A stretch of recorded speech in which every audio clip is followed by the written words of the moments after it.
Thanks for staying with us. Time now for Media Watch, for which I'm joined by James Creedon. Hi, James. Good evening, Jordan. So tonight we're taking a look at the language skills of France's presidential candidate, aren't we? Or lack thereof, right? When it comes to English, in any case. Rue 89, left-leaning website. This was their top story for some of the afternoon. Let's have a look at the headline: L'anglais et nos présidents. English and our presidents.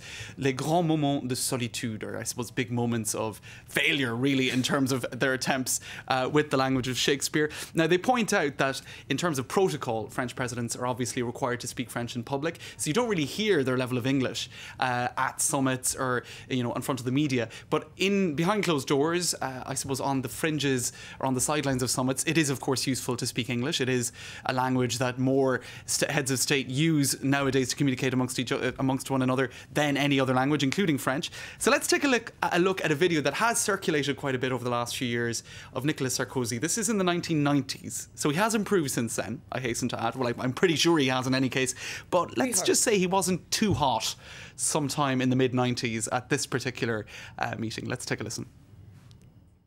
You are welcome to invest in France.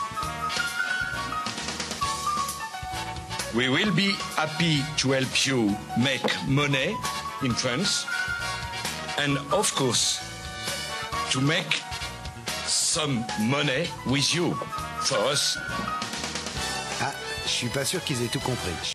So, is it wrong of me to find that really sweet? No, I think it's just probably exactly how I sound when I try and speak French, so I'm not judging. A mirror image, right? So we have France, Monet, and Epi.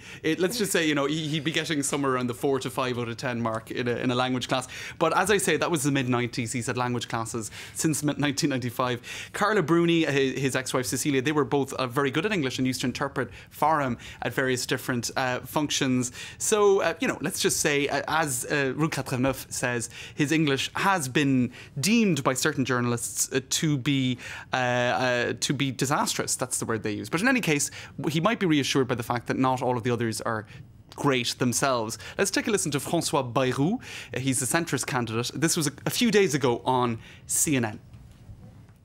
A lot of French people say, when you told us that it was a very great danger of debt and deficits, you were right. So we come with you to win. It's not too bad. To be honest, I don't think that. I mean, there was a few little falterings on pronunciation there, but you know, he had the grammar in the right place. The B in debt is silent. You know, we should inform him of that. But you know, he's understandable. He's getting there. And let's take a listen finally to François Hollande, who was in London in the month of February. He went over to London and, of course, had to speak some English when he got out the other end of the Eurotunnel. So let's take a listen to his efforts at English. Real change. Now. Everywhere. Change. Change and now. change. Très bel anglais, madame. Vraiment très bel. My English is good.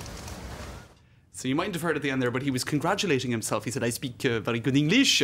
But Rue 89 actually are a little bit more restrained. They're saying that his English is less catastrophic than Sarkozy's, and that he would have perhaps less need for interpreters. So there you go, a little look at their standards of English.